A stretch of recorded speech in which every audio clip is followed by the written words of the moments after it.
Hello ನಮಸ್ಕಾರ ಎಲ್ಲರೂ ಹೇಗಿದ್ದೀರಾ? ನಾನು ಚೆನ್ನಾಗಿದ್ದೀನಿ. ಸೊ ಇವತ್ತಿನ ವಿಡಿಯೋ ಬಂದು ವೆರಿ ಇಂಪಾರ್ಟೆಂಟ್ ಆ್ಯಂಡ್ ಎಲ್ರಿಗೂ ಈ ಕನ್ಫ್ಯೂಷನ್ ಇದ್ದೇ ಇರುತ್ತೆ. ಇನ್ಫ್ಯಾಕ್ಟ್ ನನಗೂ ಈ ಕನ್ಫ್ಯೂಷನ್ ಇತ್ತು. ಏನಪ್ಪ ಅಂದರೆ it is automatic versus manual. ಯಾವುದು ಬೆಸ್ಟ್ ನಿಮ್ಮ ಪ್ರಿಫರೆನ್ಸ್ ಪ್ರಕಾರ, ನಿಮ್ಮ ರೈಡಿಂಗ್ ಪ್ರಕಾರ ಆ್ಯಂಡ್ ಕಾಸ್ಟ್ ಪ್ರಕಾರ ನೋಡೋಣ ಬನ್ನಿ. ತುಂಬ ಹೆಲ್ಪ್ಫುಲ್ ಆಗಿರುತ್ತೆ ಇನ್ಫಾರ್ಮೇಷನ್. ಹೋಪ್ಫುಲಿ ಈ ವಿಡಿಯೋ ನಿಮಗೆ ಕ್ಲಾರಿಟಿ ಆಫ್ ಮೈಂಡ್ ಕೊಡುತ್ತೆ. ನೀವು ನ್ಯೂ ಕಾರ್ ಬೈ ಮಾಡ್ತಿದ್ದೀರಾ ಅಂದರೆ ಬನ್ನಿ ಕ್ವಿಕ್ಕಾಗಿ ಸ್ಟಾರ್ಟ್ ಮಾಡೋಣ ಈ ವಿಡಿಯೋ. ಫಸ್ಟ್ಲಿ ಮ್ಯಾನ್ಯಲ್ಗೂ ಆಟೋಮೆಟಿಕ್ಗೂ ಮೇಜರ್ ಡಿಫ್ರೆನ್ಸ್ ಸಿಂಪಲಾಗಿ ಎಕ್ಸಾಂಪಲ್ ಕೊಡಬೇಕಂದ್ರೆ ನಿಮಗೆ ಆ್ಯಕ್ಟಿವಾ ಆ್ಯಂಡ್ ಈ ಡಿಯೋ ಆಗಿರ್ಬೋದು. ಬೇಸಿಕಲಿ ಮೊಪೆಡ್ ಗಾಡಿಗಳಿಗೆ ಈ ಆಟೋಮೆಟಿಕ್ ಕಾರ್ಸ್ನ ಕಂಪೇರ್ ಮಾಡ್ಬೋದು. ಹೇಗೆ ಅಂದರೆ ನಿಮಗೆ ಸಿಟಿನಲ್ಲಿ ಸಕ್ಕದಾಗಿರುತ್ತೆ, ತುಂಬ ಸ್ಮೂತಾಗಿರುತ್ತೆ ಓಡಿಸೋಕ್ಕೆ. ಆ್ಯಂಡ್ ಫ್ಯಾಮಿಲಿ ಲೈಕ್ ಲೇಡೀಸ್ ಆಗಿರ್ಬೋದು, ಯಾರು ಹೊಸ್ದಾಗಿ ಕಲಿತಾ ಇದ್ದಾರೆ ಅವರೆಲ್ಲರಿಗೂ ತುಂಬ ಚೆನ್ನಾಗಿ ಸೆಟ್ ಆಗುತ್ತೆ.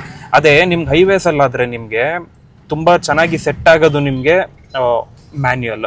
ಹೇಗೆ ನಾವು ಬುಲೆಟ್ ಆಗಿರ್ಬೋದು, ಬೇರೆ ಸೂಪರ್ ಬೈಕ್ಸ್ ಆಗಿರ್ಬೋದು, ಆರ್ ಎಕ್ಸ್ ಆಗಿರ್ಬೋದು, ಇದೆಲ್ಲನೂ ಹೈವೇ ಗಾಡಿಗಳು ಸಿಟಿಗಿಂತ. ಆ್ಯಂಡ್ ಮೈಲೇಜ್ ಕೂಡ ಅಷ್ಟೇ ಚೆನ್ನಾಗಿ ಕೊಡುತ್ತೆ ಆಟೋಮೆಟಿಕ್ಗಿಂತ. ಮೇಜರ್ ಡಿಫ್ರೆನ್ಸ್ ನಿಮಗೆ ಸಿಂಪಲಾಗಿ ಅರ್ಥ ಮಾಡ್ಸೋಕ್ಕೆ ನಾನು ಹೇಳಿದ್ದು ಇದೇ ಮೇಜರ್ ಡಿಫ್ರೆನ್ಸ್.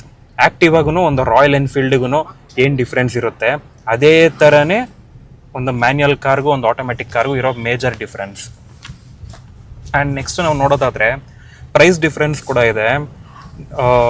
ನಿಮಗೆ ಆಟೋಮೆಟಿಕ್ ಸ್ವಲ್ಪ ಕಾಸ್ಟ್ಲಿಯರ್, 2 lakhs ಆ ಥರ, 1.5 to 2 lakhs ಡಿಪೆಂಡಿಂಗ್. ಅದರಲ್ಲಿ ಆಟೋಮೆಟಿಕಲ್ಲೂ ನಿಮಗೆ CVT, AMT ಈ ಥರ ಇದೆ. ಸೊ ಅದು ಕೂಡ ವೇರಿ ಆಗುತ್ತೆ. ಆ್ಯಂಡ್ ಮ್ಯಾನ್ಯುಯಲ್ ನಿಮಗೆ ಚೀಪರ್ ಕಂಪೇರಿಟಿವ್ ಟು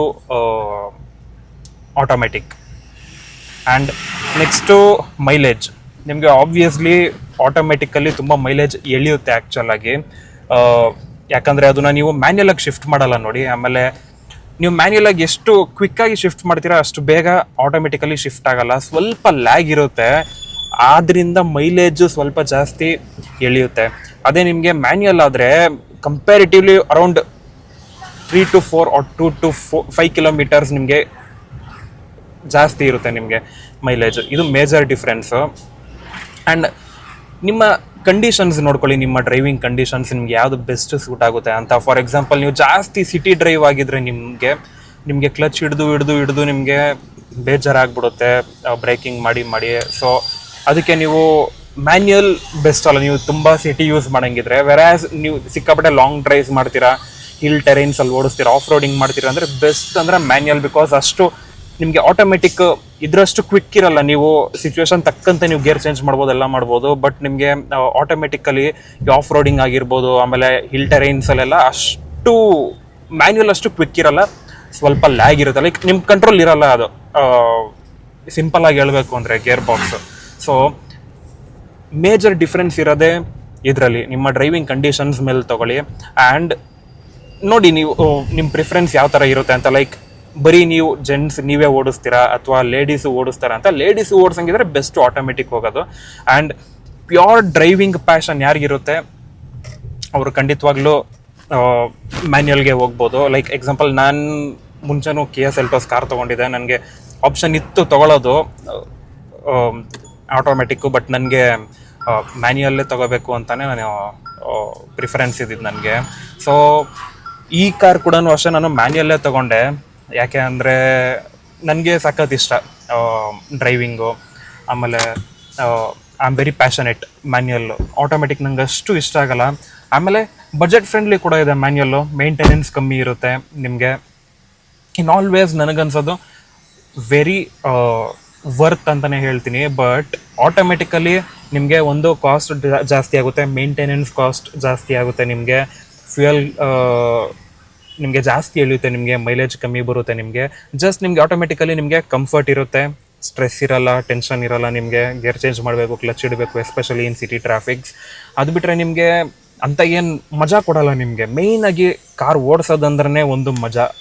ಆ ಮಜಾ ಇದ್ರೇ ಚಂದ ನಿಮಗೆ. ಎಸ್ಪೆಷಲಿ ಇಂಥ ಪವರ್ ಗಾಡಿಗಳಲ್ಲಿ XUV 700 ನಿಮಗೆಲ್ಲ ಟರ್ಬೋ ಬರುತ್ತೆ. ಇದು ಪೆಟ್ರೋಲ್ ಟರ್ಬೋ ನಿಮ್ಮ ಹೈವೇನಲ್ಲಿ ಕ್ರೂಸ್ ಮಾಡ್ತಿದ್ರೆ ನಿಮಗೆ ಮ್ಯಾನ್ಯಲಲ್ಲಿ ಇದ್ರೇ ಬೆಸ್ಟ್. ಅದು ನೀವು ಸುಮ್ಮನೆ ಆಟೋಮೆಟಿಕಲಿ ಅದಾಗದೆ ಗೇರ್ ಚೇಂಜ್ ಮಾಡ್ಕೊಂಡು ಹೋದರೆ ನಿಮಗೆ ಆ ಥ್ರಿಲ್ಲೇ ಕೊಡಲ್ಲ ನನ್ನ ಪ್ರಕಾರ. ಸೊ ನೋಡಿ ಇಷ್ಟು ಫ್ಯಾಕ್ಟರ್ಸ್ನು ಕನ್ಸಿಡರ್ ಮಾಡಿಕೊಂಡು ನೀವು ಒಂದು ಡಿಸಿಷನ್ಗೆ ಬನ್ನಿ. 2025 ಬೆಸ್ಟ್ ಯಾವುದು ಅಂತ. ನಿಮ್ಗೆ automatically 3 to 4 types of automatic ಬರುತ್ತೆ. Like full sporty and terrain ಮೂಡ್ಸ್ಗೆ ಒಂದು ಆಟೋಮೆಟಿಕ್ ಬರುತ್ತೆ. ಅದ್ರ ಬಗ್ಗೆನೂ ಡೀಪಾಗಿ ಸ್ಟಡಿ ಮಾಡ್ಕೊಳ್ಳಿ. ನಿಮ್ಮ ಪ್ರಿಫರೆನ್ಸ್ ನೋಡಿ, ನಿಮ್ಮದು ಜಾಸ್ತಿ ನೀವು ಹೈವೇಲಿ ಓಡಿಸ್ತೀರಾ ಅಥವಾ ಸಿಟಿಯಲ್ಲಿ ಓಡಿಸ್ತೀರಾ ಯಾವ ಥರ ಅಂತ. ಆ್ಯಂಡ್ ಮನೇಲಿ ಎಷ್ಟು ಜನ ಓಡಿಸ್ತಾರಂತಲೂ ನೋಡಿ. ಲೈಕ್ ಬಿಗಿನರ್ಸ್ ಇರ್ತಾರೆ ಡ್ರೈವಿಂಗಿಗೆ, ಲೇಡೀಸ್ ಇರ್ತಾರೆ ಅಂತ. ಲೇಡೀಸ್ ಕೂಡ ಮ್ಯಾನ್ಯಲ್ ಇಂಟ್ರೆಸ್ಟ್ ಇದ್ದರೆ, ಎಲ್ಲರೂ ಇರಲ್ಲ, ಯೂಶಲಾಗಿ ಆಟೋಮೆಟಿಕ್ಕೇ ಪ್ರಿಫರ್ ಮಾಡ್ತಾರೆ ಲೇಡೀಸು.